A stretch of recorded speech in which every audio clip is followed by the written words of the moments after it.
لقد خلقنا الإنسان في كبد. Donc la première erreur, at-tasahul bi-ikhtiyar al-mar'a.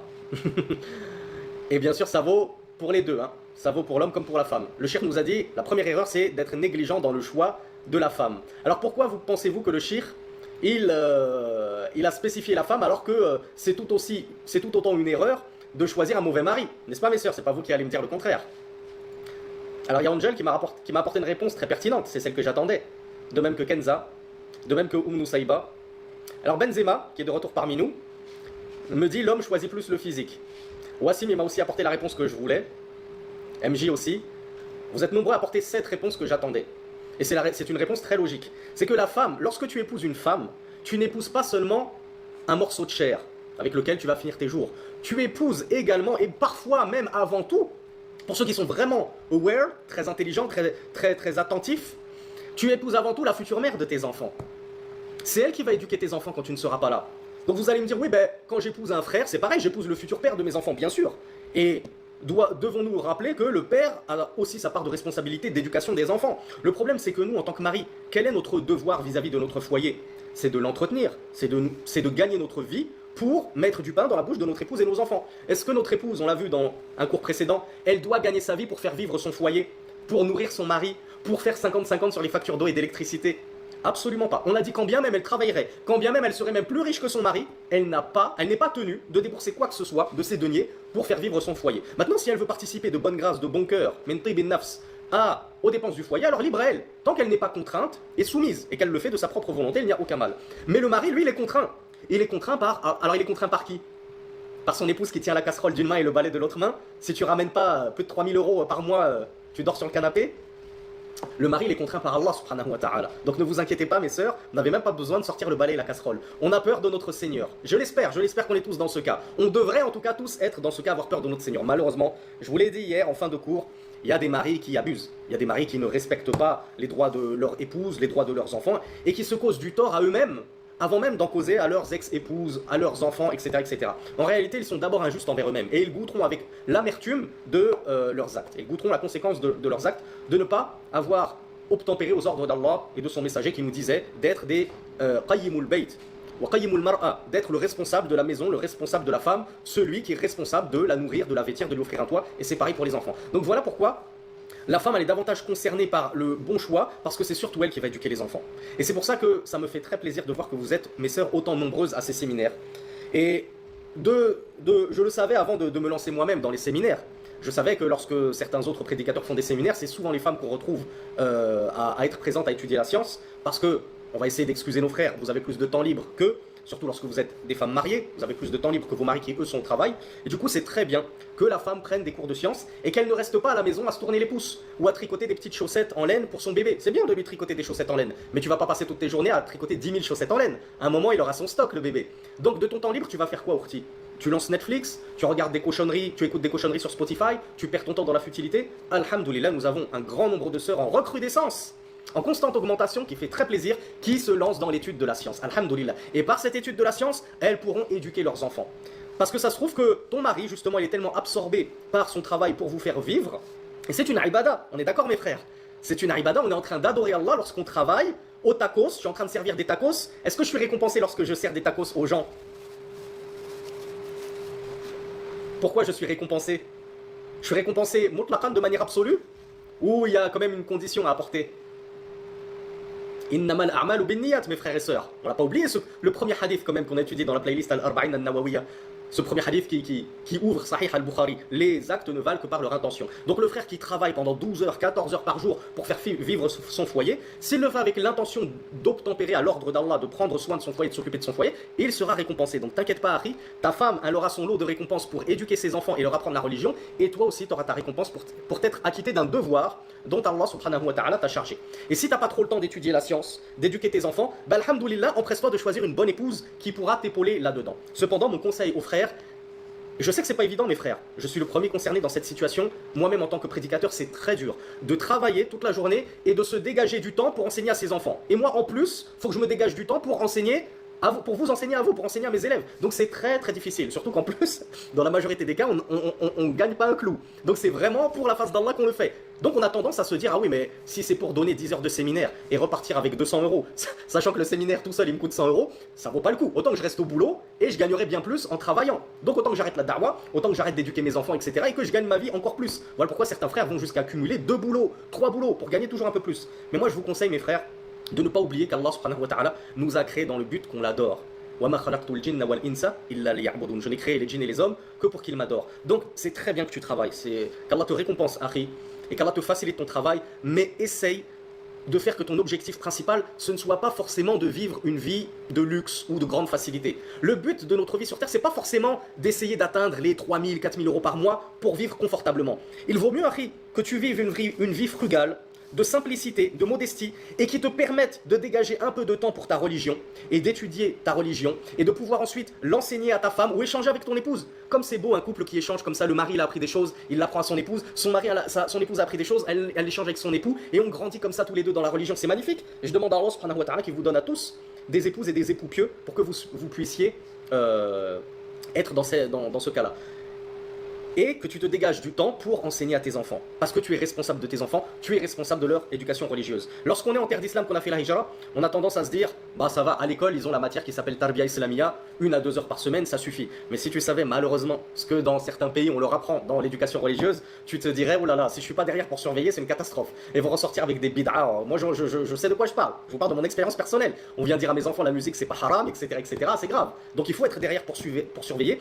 Et ne te décharge pas de ça en te disant, c'est bon, ils sont dans un pays d'islam, à l'école ils apprennent l'islam, ils apprennent un peu de Coran, ça suffit. Non, toi j'espère que tu fais partie des Ahlus Sunnah wal Jama'a. Tu es un frère qui se réclame des gens de la Sunna et du groupe, donc tu es sur la bonne voie, je l'espère, et si ce n'est pas le cas, qu'Allah te guide à la bonne voie. Donc tu dois transmettre ce bon minhaj, cette bonne voie à tes enfants. Donc mon frère et ma sœur, il convient tout particulièrement de choisir le bon époux et la bonne épouse. Nous, on va essayer de choisir une épouse, certes qui nous plaise, mais pas que. On va se dire, est-ce que ça va être une bonne mère celle-là? Est-ce qu'elle va bien éduquer mes enfants? C'est pas juste une sœur qui me fera bien rigoler, avec qui on va bien s'amuser. Tu penses que tu vas rigoler avec ta femme jusqu'à 80 ans? Tu te vois aller au spectacle de Gad Elmaleh avec ton épouse à 80 ans? C'est ça ton objectif principal, c'est que jusqu'à la mort, ma femme et moi on se raconte des blagues et on rigole bien ensemble et on fait les fous. À un moment, il faut savoir faire preuve de maturité et grandir et voir plus loin que le bout de son nez. Celle-là, je l'ai épousée, elle me plaît, mais est-ce que je vois en elle une future mère qui a l'intention et qui a à cœur de bien éduquer ses enfants dans l'islam? Parce qu'on épouse une sœur qui nous plaît, et cette sœur, quand tu grattes un peu, déjà de base elle te dit, ah ouais, moi je veux pas d'enfant, hein. Ah non, non, moi tu commences pas à me faire des gosses, non, non, moi j'ai envie de profiter de la vie, j'ai envie de vivre. Arrive, fuis là comme la peste. Ou si tu vois qu'elle te dit, moi je veux des enfants, mais je te préviens, on les met à la crèche dès le départ, ensuite tu me prends une nounou, c'est une nounou, tu nous la ramènes du Portugal, hein, pas de cliché, excusez-moi mes sœurs portugaises qui me suivaient, on se prend une nounou du Portugal, pourquoi je dis Portugal, c'est parce que c'est des pays non musulmans. Donc tu ramènes une nounou, peu importe de quelle confession religieuse elle est, c'est elle qui éduquera nos enfants. Fuis cette sœur. Et toi aussi, ma sœur, regarde en ton mari le futur père qu'il est. Est-ce que c'est justement un mari qui te dit, moi, je vais travailler comme un acharné pour qu'on mène la belle vie à Dubaï, moi, je vais te promettre la hijra 5 étoiles. Mais au final, le frère, il a que 2 heures, il passe que 2 heures à la maison. Toute la journée, il est dehors à essayer de gagner sa vie pour devenir très riche, très riche, très riche, pour avoir les moyens de se payer ce train de vie luxueux qu'il t'a promis. Et les enfants dans tout ça. Et le talab ilm, l'étude de la science dans tout ça. Et les viens, on va ensemble assister à des conférences justement à Sharika, voir le Cheikh Anzi, qui est aux Émirats Arabes Unis, etc. Non, j'ai pas le temps, il faut que je travaille, il faut que je gagne encore plus, j'ai ma société à gérer, j'ai ceci, j'ai cela. Donc vraiment, la priorité numéro 1, mes frères et mes sœurs, dans le choix de votre conjoint, ce sera toujours la religion. Et rentre dans la religion le fait qu'il pense déjà, avant même le mariage, à bien éduquer ses enfants. Puisque, qu'est-ce qui va te suivre après la mort, Akhi Urti? Quelles sont, qui nous rappellent les 3 choses que tu vas, entre guillemets, emporter avec toi dans ta tombe, ou en tout cas dont la récompense te suivra jusque dans ta tombe? Alors Benzema qui me dit les œuvres, Bin Salim me dit un enfant pieux, donc ça c'est la première vraie réponse. Abu Imran il nous parle de la science, alors Abu Imran il dit la science de tes descendants, t'aurais pu t'arrêter juste à la science que tu transmets. Alors Moussaïban dit l'argent, non, à moins qu'elle visait la sadaqa, les aumônes. Donc c'est ça, les 3 aumônes qu'on appelle continues, as-sadaqat al-jariya. Ce sont des aumônes qui vont continuer de te parvenir même après la mort. Et Rasulullah sallallahu alayhi wa sallam avait dit qu'elles étaient au nombre de 3. L'aumône continue, donc par exemple tu construis un puits, tu construis une école, tu construis une mosquée, aussi longtemps que ce puits, que ce verger que tu auras planté, que cette école, que tu auras bâti, cette mosquée sera utilisée, aussi longtemps tu en recevras la récompense. Si c'est utilisé pendant 1000 ans, tu auras 1000 ans de récompense.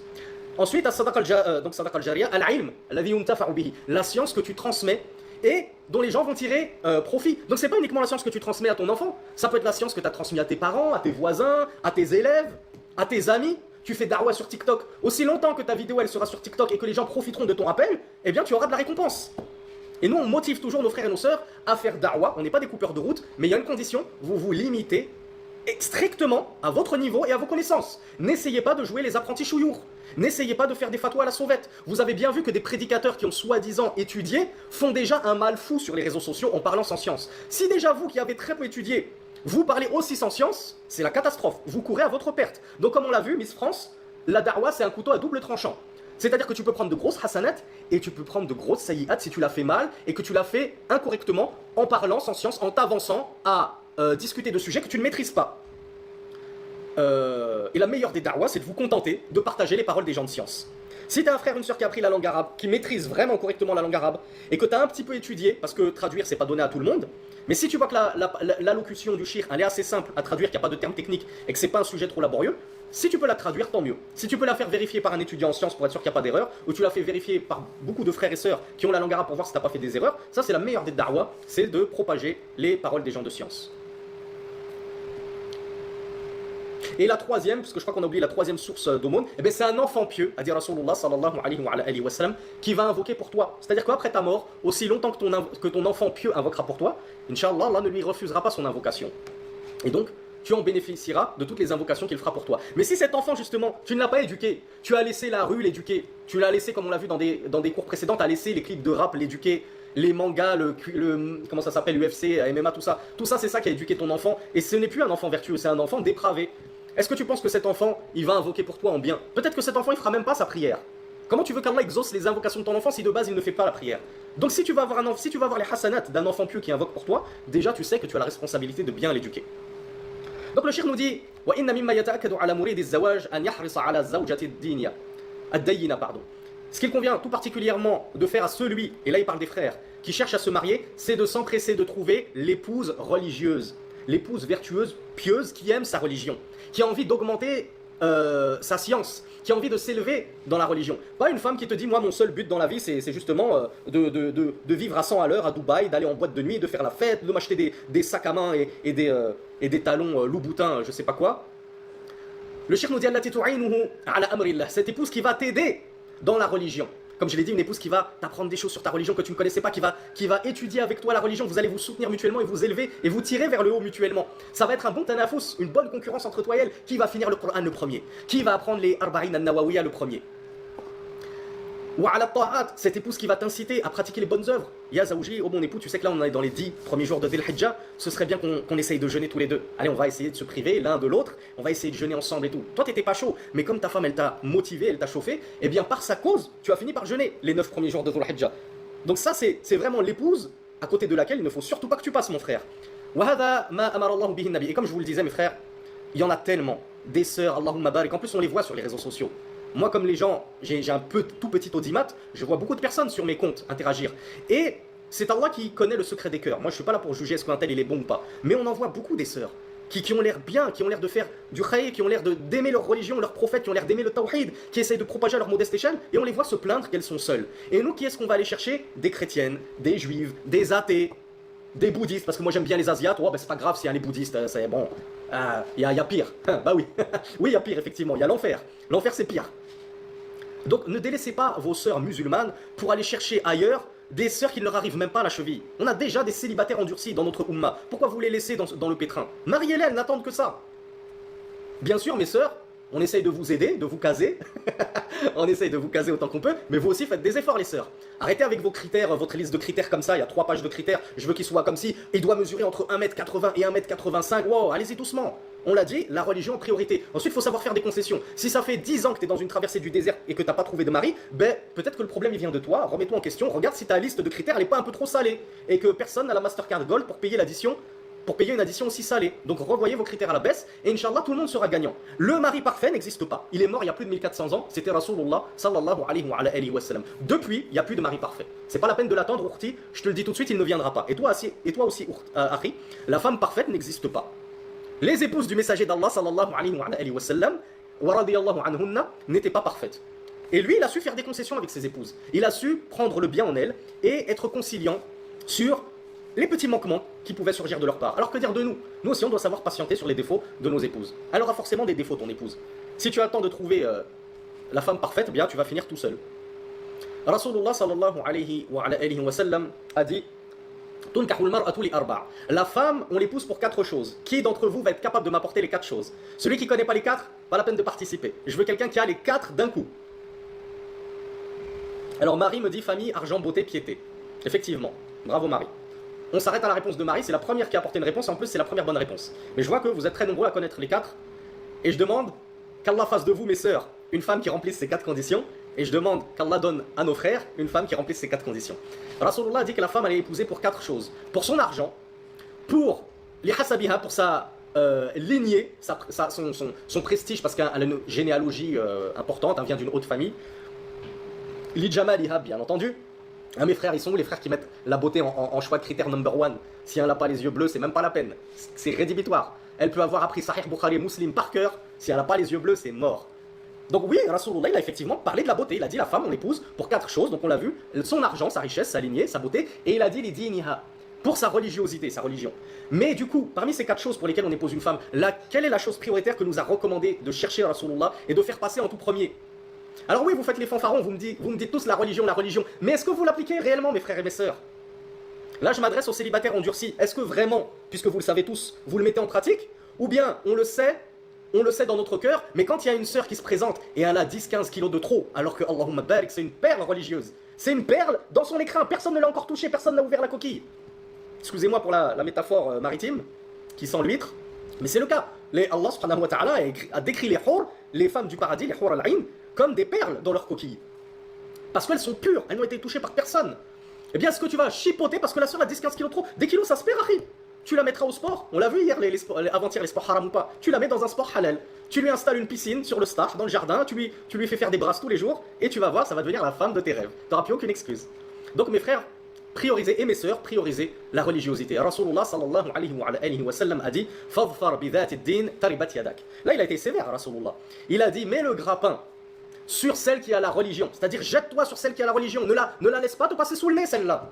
Taribat yadak, qui veut dire, en traduction littérale, que tes mains soient couvertes de poussière, qui était une expression signifiant fais-le, sinon tu vas le regretter.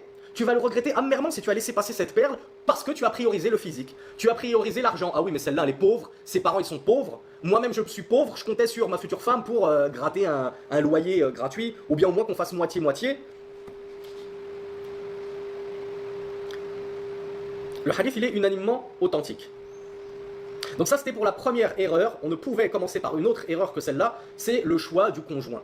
Combien dans notre Ummah choisissent mal leur conjoint? Et moi, je sais qu'on m'a mis dans une sauce harissa. Hein, voilà, les gens, ils savent que j'aime l'harissa, que je suis partisan des sauces harissa. Alors, on me met souvent sur Twitter dans la sauce harissa. Et alors là, j'avais fait un tweet ou un thread sur le choix du conjoint. Et j'avais dit qu'il y a des sœurs qui ne prêtent nullement attention à la religiosité du conjoint, que c'est la dernière de leurs priorités. Puis après, elles pleurent. Et elles pleurent parce que leur mari est violent et qu'il la bat, etc., etc. Donc, on ne dit pas qu'il n'y a pas des maris religieux qui, du jour au lendemain, changent. Tout comme il y a des sœurs religieuses en niqab qui du jour au lendemain enlèvent tout, même les chaussettes, en plein été, on respire.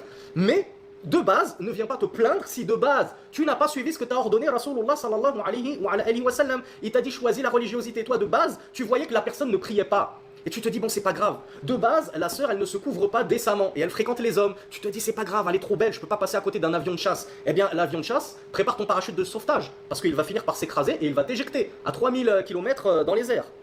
Donc de base, choisis la religiosité. Sinon, comme l'a dit Rasulullah sallallahu alayhi wa sallam, taribat yadak. Moi je vous ai dit, ne t'en prends qu'à toi-même. Je me suis pris, comme je vous l'ai dit, une sauce pas possible parce que les gens n'assument plus. Les gens aiment bien rejeter la faute sur les autres. Oh, lui, il a pas de, comment on appelle ça, il a pas de cœur. Comment il parle de nous et c'est pas de notre faute et on pouvait pas deviner qu'il allait nous battre, etc., etc. Qu'est-ce que vous voulez que je vous dise? Qu'est-ce que vous voulez qu'on vous dise de plus que qala Allah, qala Rasulullah? Allah il a dit, Rasulullah il a dit. Vous voulez en faire qu'à votre tête?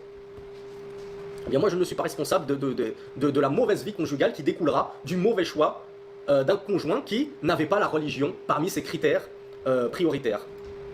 فادخلي في عبادي وادخلي جنتي